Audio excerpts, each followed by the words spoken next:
What is the principle of a band gap? It's not straightforward to quickly explain this principle, but I will give it a try. I will use a chemical picture to explain the nature of the band gap. You have to realize that I will make some crucial simplification in explaining the nature of the band gap, so don't tell it to your physics and chemistry professors. First, we have to consider the question, how do electrons bond in an atom? As silicon is the most important material for current solar cells, we're going to look how electrons are bound to the nucleus of a silicon atom. Before we will discuss the silicon atom, I'm starting with the most simple atom in our universe, the hydrogen atom. The hydrogen atom has a nucleus consisting of one proton. The proton is positively charged. Around this proton, the much lighter electron is moving in orbits. The electron is negatively charged. This relatively simple system can be described by complex laws of quantum mechanics, like the well-known Schrödinger equation. I won't go into detailed physics, but the only thing you have to know at the moment is that quantum mechanics and the Schrödinger equation tells us that the hydrogen atom, the electron, can only occupy certain discrete energy positions. The lowest energy position is the ground state, indicated by 1s. And the electron is strongly bound to the proton. It's on average in orbit close to the nucleus. This energy level is in the so-called first electron shell. If we give the electron more energy, it can be excited to a higher energy level, to the second shell. The electron is less strongly bound to the atom, and its average orbit is further away from the nucleus.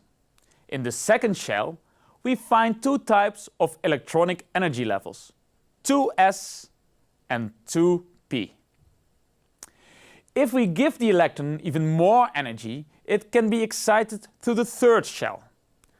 The strength of the bond between nucleus and electron is further reduced, and its average orbit around the nucleus is even further away from the nucleus than for the orbits in the second shell.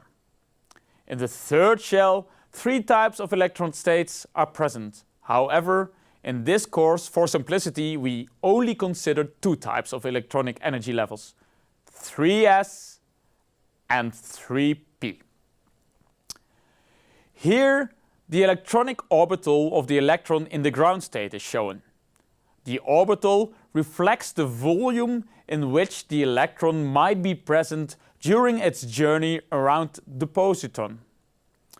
On the left, you can see the three-dimensional representation of the orbital, and on the right, you can see the two-dimensional representation of the orbital. The orbital of the 1s ground state is symmetric in all directions and has the shape of a sphere. The orbital of the 1s ground state is symmetric in all directions and has the shape of a sphere. The orbital of the excited 2s state is a symmetric sphere as well. However, the sphere is larger, indicating that the electrons are in an average orbit at a larger distance from the nucleus. The orbital, referred to as 2p, has asymmetric shape and in a rough approximation consists out of two lobes. Due to the asymmetry, it can be described in three different directions: the x, y, and z direction. Consequently, three different 2p states exist. We can also go up to the third electron shell, in which the orbital corresponding to the 3s is again symmetric and much larger. The electron is less bounded to the nucleus and its average orbit is further away from the nucleus. The 3p orbital is again asymmetric and starts to consist in rough approximation out of four lobes and has three different states. These discrete energy levels can help you understand how the periodic table of elements is built up. Before we do that, we have to discuss one important additional property of the electron and one important law of the quantum mechanics. The important property of the electron is that electrons can have spins. The important law in quantum mechanics is the Pauli exclusion principle. First, electrons have spin. What is a spin? Let's consider a charged body in classical electrodynamics, like these spheres. We start to rotate these bodies. The rotation of the charge will induce a magnetic dipole. Depending on the rotation clockwise or counterclockwise, the magnetic dipole will point up or will point down. This concept appears to be still valid for a little tiny electron, with having the smallest charge possible, the elementary charge. This means that an individual electron can be in two quantum states: spin up and spin down. Secondly, I introduce the Pauli exclusion principle, which tells us that two identical electrons cannot occupy the same quantum state simultaneously. Don't worry about why this is the case, just for the moment accept that in nature all electrons obey this law. Now let's consider two electrons which both are in a state with their spins up. Can these electrons both fill the same energy state X? The answer is no, as both electrons have the same spin and they have the same energy. This means we have two identical electrons that occupy the same quantum state, and this violates Pauli's exclusion principle. Now let's consider two electrons which have opposite spins, one spin up and the other spin down. Can these electrons fill the same energy state X? In this case, the answer is yes. Although the electrons have the same energy state, the electrons are not identical as they have different spins. Pauli's exclusion principle is not violated and these two electrons fill the same energy level. Basically, Pauli's exclusion principle allows every electron energy level to be filled by at maximum two electrons. Using this knowledge, let's consider the next element in the periodic system, the helium atom. In its nucleus, it has two positons and two neutrons. Since neutrons do not have a charge, the charge of the nucleus is determined by the two positively charged positons. Around the helium nucleus, two electrons are in orbit. This system has similar electronic states in the first and second and third shell as the hydrogen atom. One of the electrons has a spin up, as indicated with the red arrow up. One electron has a spin down, indicated with the red arrow down. Following the Pauli's exclusion principle, both electrons can be in the ground state. This means that a helium atom in its ground state has its 1s level fully filled.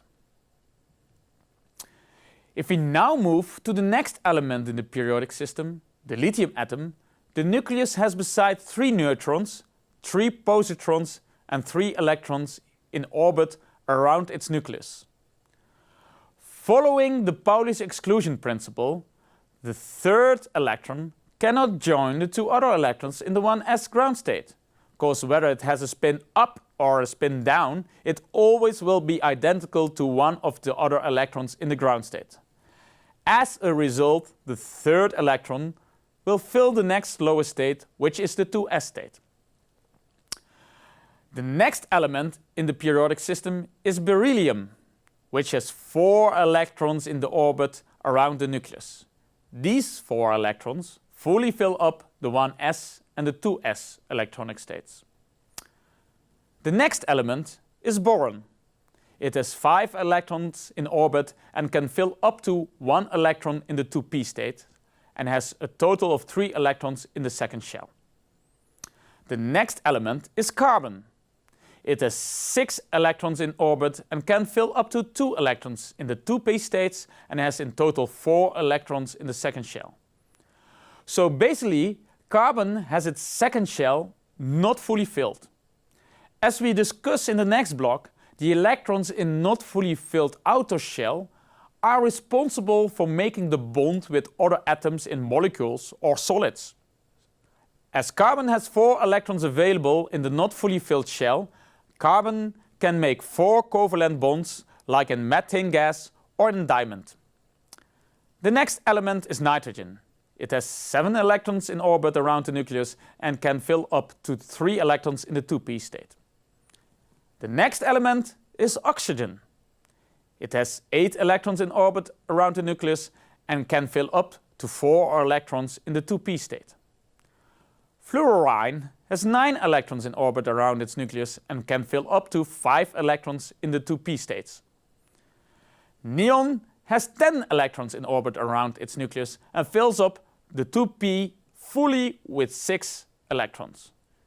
Neon fills up fully the first and second shell.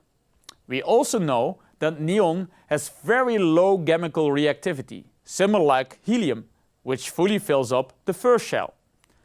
Both elements belong to the noble gases.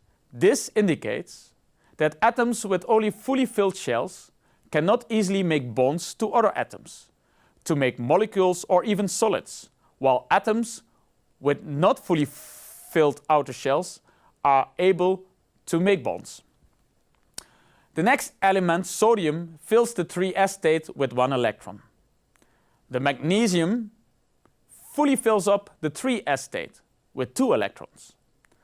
Aluminium fills up 3p state with 1 electron. Finally, we arrive at the most important element for photovoltaic applications, silicon. 90% of the commercial available solar panels is based on silicon. Silicon has 14 electrons in orbit around its nucleus and fills up to 4 electrons in the 3s and 3p states.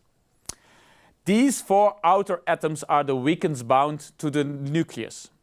Similar, like in the case of carbon, the 4 outer electrons of the silicon atom will play an important role in making bonds with other atoms in a molecule or in a solid. How do these molecular bonds determine the band gap of silicon? I will give the answer to that question in the next block.